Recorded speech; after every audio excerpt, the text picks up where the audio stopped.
TV सत्यमेव व्रतम। विरोधक राजकारण करून धनंजय मुंडेंचा राजीनामा मागत आहेत सूरज चव्हाण। राष्ट्रवादी युवा काँग्रेसचे प्रदेशाध्यक्ष सूरज चव्हाण हे नांदेड दौऱ्यावर आले असून अजित पर्व युवा जोडो अभियानाअंतर्गत आज शासकीय विश्रामगृह इथं पदाधिकाऱ्यांशी त्यांनी संवाद साधला। यावेळी राष्ट्रवादी युवा काँग्रेसमध्ये युवकांना विविध माध्यमातून संधी उपलब्ध होणाऱ्या या हेतूने अनेकांचे सदस्य नोंदणी फॉर्म आम्ही भरून घेत आहोत। यासाठी हे अभियान चालू केले। यावेळी प्रदेशाध्यक्ष सुरेश चव्हाण यांची प्रतिक्रिया घेतली असता ते म्हणाले की संतोष देशमुख हत्या प्रकरणात कोणीही असतील किंवा आमच्या पक्षाशी निगडीत असतील तर त्यांचे राजीनामे घेतले जातील। यामागे कुठेतरी षडयंत्र चालू असून वाल्मिक कराड आणि धनंजय मुंडे यांची मैत्री आहे हे सर्वांना माहीत आहे, पण प्रत्यक्षात ते संतोष देशमुख हत्या प्रकरणांमध्ये आहेत का हे अद्याप सत्य झालं नाही। त्यामुळे विरोधकांकडून राजकारण करत धनंजय मुंडे यांचा राजीनामा मागत आहेत अशी टीका विरोधकांवरती सूरज चव्हाण यांनी केली आहे व काही स्वयंघोषित समाजसेविका याला वेगळे वळण देण्याचा प्रयत्न करत आहेत। प्रशासनामार्फत संतोष देशमुख हत्या प्रकरणामध्ये विविध प्रकारे चौकशा देखील चालू आहेत। राष्ट्रवादी युवक काँग्रेसच्या वतीनं महाराष्ट्रभर अजित पर्व युवा जोडो अभियानाची सुरुवात केलेली आहे। छत्रपती संभाजीनगर येथून पर्वाला सुरुवात झाली। छत्रपती संभाजीनगर, जालना, बुलढाणा, अकोला, वाशिम आणि आज नांदेड, उद्या हिंगोली, परभणी असा करत हा दौरा निघालेला आहे। या युवा जोडो अभियानाच्या माध्यमातून नवीन तरुण पक्ष संघटनेशी जोडणं, नवीन तरुणांना राष्ट्रवादी काँग्रेस पक्षामध्ये समाविष्ट करून त्यांना एक राजकीय व्यासपीठ उपलब्ध करून देणे, त्याचबरोबर राष्ट्रवादी युवक काँग्रेसच्या वतीनं गावोगावी जाऊन सदस्य नोंदणी अभियान राबवणं आणि युवकांचे मेळावे आयोजित करणं हा उपक्रम आम्ही हाती घेतलेला आहे। या उपक्रमाच्या निमित्तानं प्रत्येक जिल्ह्यात जाऊन मी राष्ट्रवादी युवक काँग्रेसचे हे उपक्रमाचं महत्त्व आणि नवीन तरुणांना त्या ठिकाणी राष्ट्रवादी काँग्रेस पक्षामध्ये येण्याचं आव्हान त्या ठिकाणी आम्ही करतोय। बऱ्याच ठिकाणी कॉलेजमधल्या तरुणांशी संवाद साधला, पंजाबराव देशमुख कृषी महाविद्यापीठामध्ये जाऊन तिथं संवाद साधला, बुलढाण्यामधल्या महाविद्यालयामध्ये संवाद साधला, छत्रपती संभाजीनगरमध्ये महाविद्यालयामध्ये संवाद साधला आणि अशा अनेक तरुण आहेत ज्यांना या समाजामध्ये बदल घडवायचा आणि ते तरुण राष्ट्रवादी काँग्रेस पक्षाची अजितदादाच्या नेतृत्वात जोडू इच्छित आहेत। आणि या युवा जोडो अभियानाच्या माध्यमातून आज नांदेड शहरात आलेलो आहे। आज नांदेड ग्रामीणची फक्त तालुका अध्यक्ष आणि जिल्हा कार्यकारिणी यांची बैठक घेतली। याच्यामध्ये त्यांना एक भविष्य काळामध्ये जी सदस्य नोंदणी अभियानाचा लक्ष त्या ठिकाणी देण्यात आलं। आता आज सायंकाळी नांदेड शहरचा मेळावा आहे, त्या ठिकाणी जाऊन पक्षाची ध्येयधोरण आम्ही सांगणार आहोत आणि हा अजित पर्व युवा जोडो अभियान महाराष्ट्रभर राबवणार आहोत।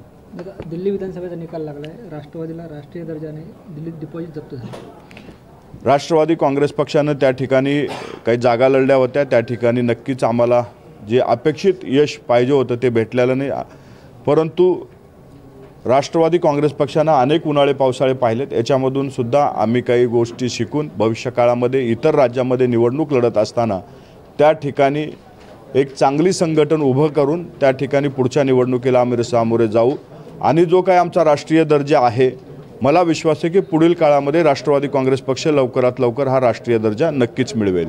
मनसेचे प्रवक्ते योगेश चिल्ले यांनी अजितदादावर टीका केली, त्यास माहिती की अजितदादांना सेकपाचा पाठिंबा असताना मुलांना निवडून आणता आलं नाही।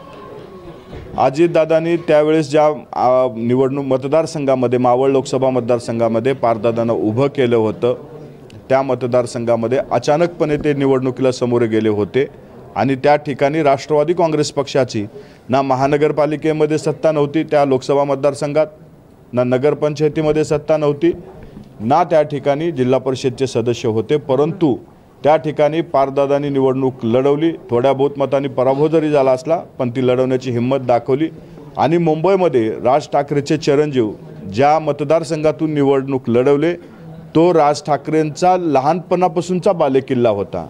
त्याच्यामुळं पारदादांनी लढलेली निवडणुकी आणि ह्या निवडणुकीमध्ये बरोबरी करता येणार नाही।